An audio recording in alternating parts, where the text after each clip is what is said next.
Hello everyone, అందరికీ నమస్కారం. So ఈ వీడియోలో మనం కంపెనీస్లో ఒక ఎంఎన్సి కంపెనీస్లో బ్యాక్గ్రౌండ్ వెరిఫికేషన్ అనేది ఏ విధంగా జరుగుతుంది అనే దాని గురించి ఈ వీడియోలో మనం డిస్కస్ చేద్దాం.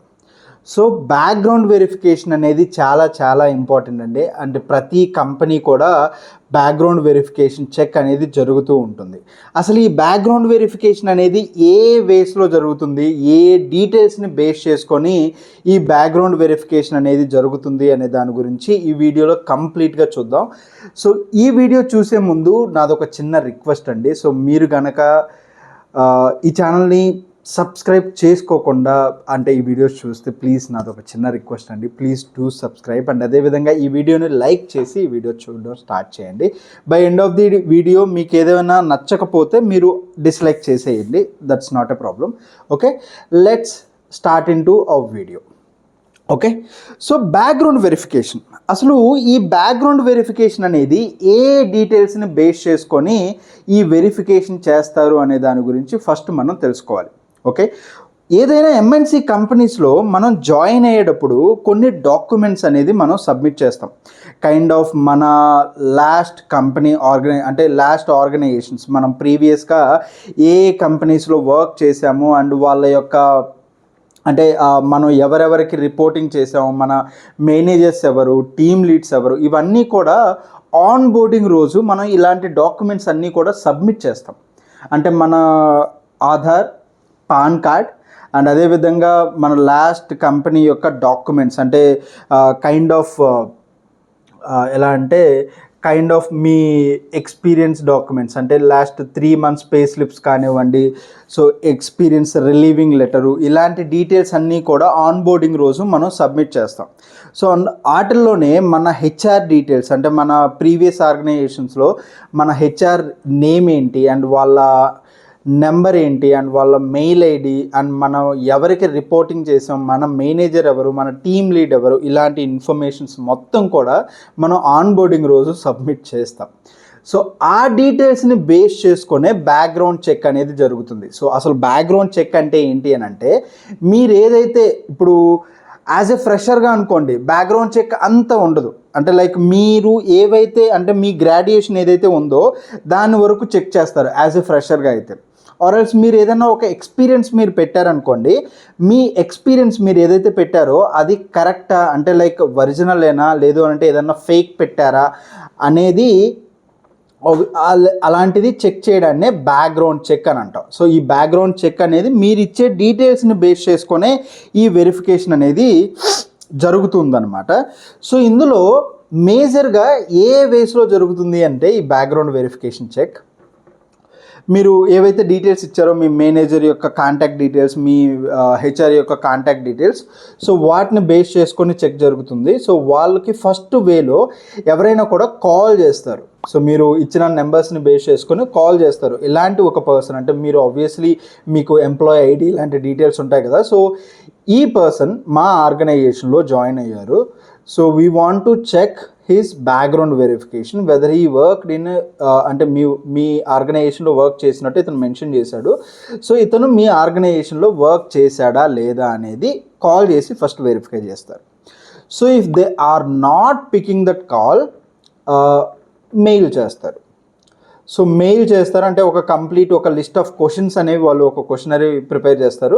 సో ఆ క్వశ్చనరీ తోటి ఆ ఆర్గనైజేషన్కి మెయిల్ చేస్తారు. సో ఆ మెయిల్లో డీటెయిల్స్ ఏవైతే ఇచ్చారో, సో మీ ప్రీవియస్ ఆర్గనైజేషన్ ఆ మెయిల్ని కన్ఫర్మ్ చేస్తూ yes he had a work experience in my organisation, అంటే ఈ కైండ్ ఆఫ్ వేలో ఇతను మా ఆర్గనైజేషన్లో వర్క్ చేశాడు అండ్ వాళ్ళు ఏవైతే క్వశ్చనరీ పంపించాడో అలాంటి క్వశ్చనరీది వాళ్ళు దానికి ఆన్సర్స్ ఇస్తూ ఒక కన్ఫర్మేషన్ మెయిల్ అనేది ఖచ్చితంగా ఇవ్వాలి.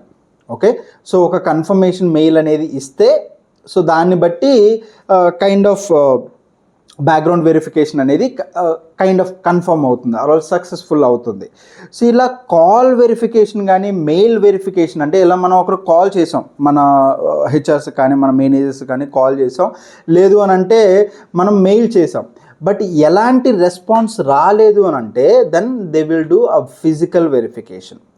సో ఫిజికల్గా ఆ కంపెనీకి వాకింగ్ చేసి అంటే లైక్ విజిట్ చేసి సో ఫిజికల్గా వాళ్ళతోటి మాట్లాడి ఇలాంటి ఒక ఎంప్లాయ్ మా కంపెనీలో జాయిన్ అయ్యారు, సో అతనికి ఇక్కడ వర్క్ ఎక్స్పీరియన్స్ ఉంది అని చెప్పి మెన్షన్ చేశాడు. రియల్గా అతను ఇక్కడ వర్క్ చేశాడా లేదా ఇలాంటి ఒక వెరిఫికేషన్, బ్యాక్గ్రౌండ్ వెరిఫికేషన్ అంటే అతను మీరు ఏదైతే వర్క్ ఎక్స్పీరియన్స్ మెన్షన్ చేశారో అది ట్రూ కాదా లేదా అంటే కాదా అనేది చెక్ చేయడమే ఈ బ్యాక్గ్రౌండ్ వెరిఫికేషన్ అంటారు.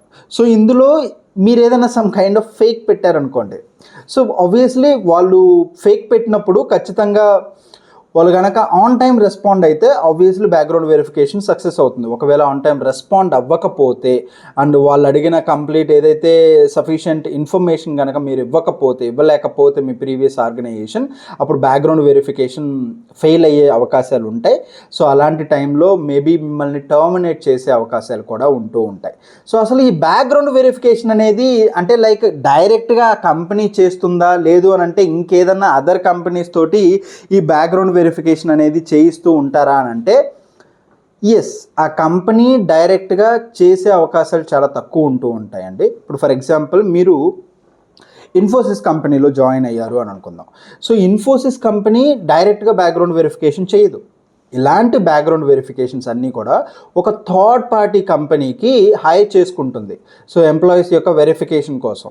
సో ఆ థర్డ్ పార్టీ ఏం చేస్తుందంటే they may visit your home town, అంటే మీ యొక్క ఐడెంటిటీ వెరిఫికేషన్ చేయడానికి అవకాశం ఉంటుంది. And maybe me work experience మీరు ఏవైతే మెన్షన్ చేశారో సో ఆ వర్క్ ఎక్స్పీరియన్స్ అనేది వెరిఫై చేస్తారు. ఇలాంటి థర్డ్ పార్టీ కంపెనీస్ అనేవి వెరిఫై చేస్తారనమాట. సో ఇనీషియల్గా అయితే అంటే like in earlier many 1 or 2 years back background verification అనేది ఇలానే జరిగేది, kind of call or mail or physical verification. మీరు ఏదైతే డీటెయిల్స్ ఇచ్చారో వాటిని బేస్ చేసుకొని బ్యాక్గ్రౌండ్ వెరిఫికేషన్ జరిగేది. But nowadays background verification process కూడా కంప్లీట్గా మారిపోయిందండి. సో ఎలా అంటే maybe they will check directly to your PF account. So PF అకౌంట్ను కూడా అడుగుతున్నారు.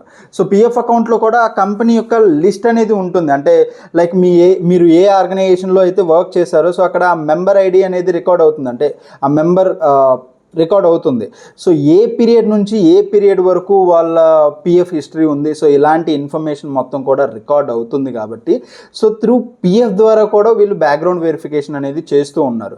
So but some times maybe ఎంప్లాయీస్కి పిఎఫ్ అకౌంట్ అనేది క్రియేట్ అంటే లైక్ వాళ్ళు వర్క్ చేసి ఉండొచ్చు but they don't have any PF account. Maybe ఆ పేరోల్ వర్క్ చేశారనుకోండి, పేరోల్ పాయింట్ ఆఫ్ వ్యూలో జాబ్ చేస్తే వాళ్ళకి పిఎఫ్ అకౌంట్స్ అనేవి ఉండవు, ఇలాంటి బెనిఫిట్స్ అనేవి ఉండవు.